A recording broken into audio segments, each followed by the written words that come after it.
Tapping merupakan proses membuat ulir pengunci internal, yaitu dalam lubang dengan menggunakan mata potong set tapping yang dimensinya mirip dengan mata bor. Misalnya, thread atau ulir skrup yang diproduksi dalam mur. Selain itu, threading atau proses tapping tidak dapat dipresentasikan sebagai proses pembentukan karena saat membuat thread atau ulir skrup internal atau eksternal, sejumlah materi akan dihilangkan dalam bentuk serpihan logam atau chipping. Karena itu, keduanya diperlakukan sebagai proses pemotongan saja. Alat tapping disebut juga dengan tap. Tap ini dibuat berbentuk ulir luar yang gerinda dengan 3 atau lebih, bukan memanjang yang kita kenal dengan alur. Alur inilah yang membentuk sisi-sisi potongnya. Tap ini dibuat dari baja kecepatan tinggi. Ada juga dari baja karbon yang dikeraskan, tapi ini tidak ekonomis. Peralatan yang dibutuhkan dalam tapping. Yang pertama yaitu die yang memotong thread atau ulir skrup eksternal pada bahan silinder akan menciptakan potongan ulir jantan yang berfungsi seperti baut. Die umumnya dibuat dalam dua tipe, yaitu tipe solid padat dan tipe yang dapat disetel ukurannya.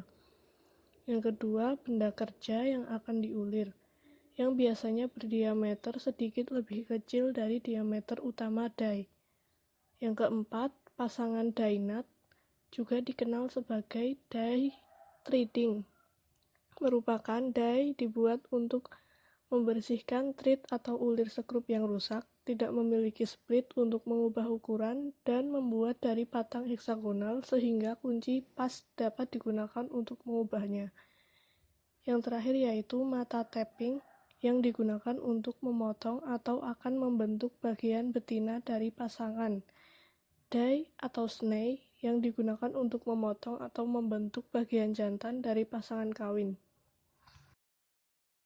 Di sini saya akan menjelaskan tentang apa saja mesin dan aplikasi tapping. Yang pertama yaitu hand tapping. Tapping untuk diameter kecil bisa dilakukan dengan hand tap atau obeng yang memiliki mata tapping, maupun dengan dijepit bor listrik maupun mesin tapping dan mesin milling. Istilah hand tap secara tradisional telah diterapkan pada tapping ukuran fraksional yang memiliki panjang tujuan umum standar. Sebagian besar produsen tidak membatasi deskripsi hingga ukuran fraksional. Diasumsikan sebagai seruling lurus.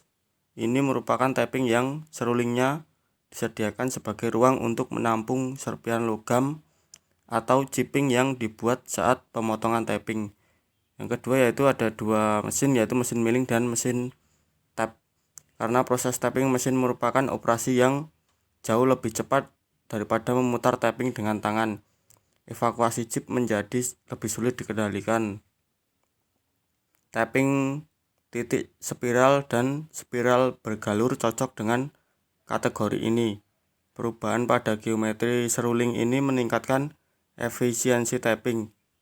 Saat ini, dengan meningkatkan penggunaan lubang pendingin dalam tapping dan aliran pendingin arah eksternal, tapping tangan dapat menawarkan bantuan berupa dengan evakuasi chip, namun masih dirasakan oleh beberapa orang sebagai berbeda dari mesin tapping.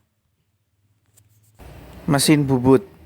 Tapping dalam istilah bubut biasanya menggunakan insert touring.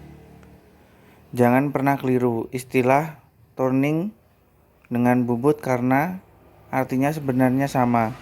Operasi mesin bubut umumnya ada dua jenis, yaitu vertikal dan horizontal. Untuk aplikasi tapping, ini juga ada banyak standar dan jenis alat pemotongnya. Proses pemotong atau membentuk thread atau ulir skrup menggunakan tapping disebut proses tapping.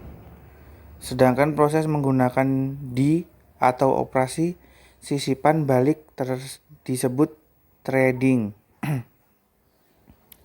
Kedua jenis alat potong pisau bor hand tap dan machine tape sebenarnya dibuat dari bahan dasar yang sama dan dapat digunakan dengan metode manapun.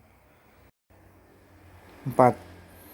Minyak pelumas dan coolant taping. Penggunaan pelumas yang cocok sangat penting untuk sebagian besar operasi, proses taping dan penguliran. Dalam memilih pelumas diperlukan pertimbangan menurut bahan yang akan di-taping. Terima kasih.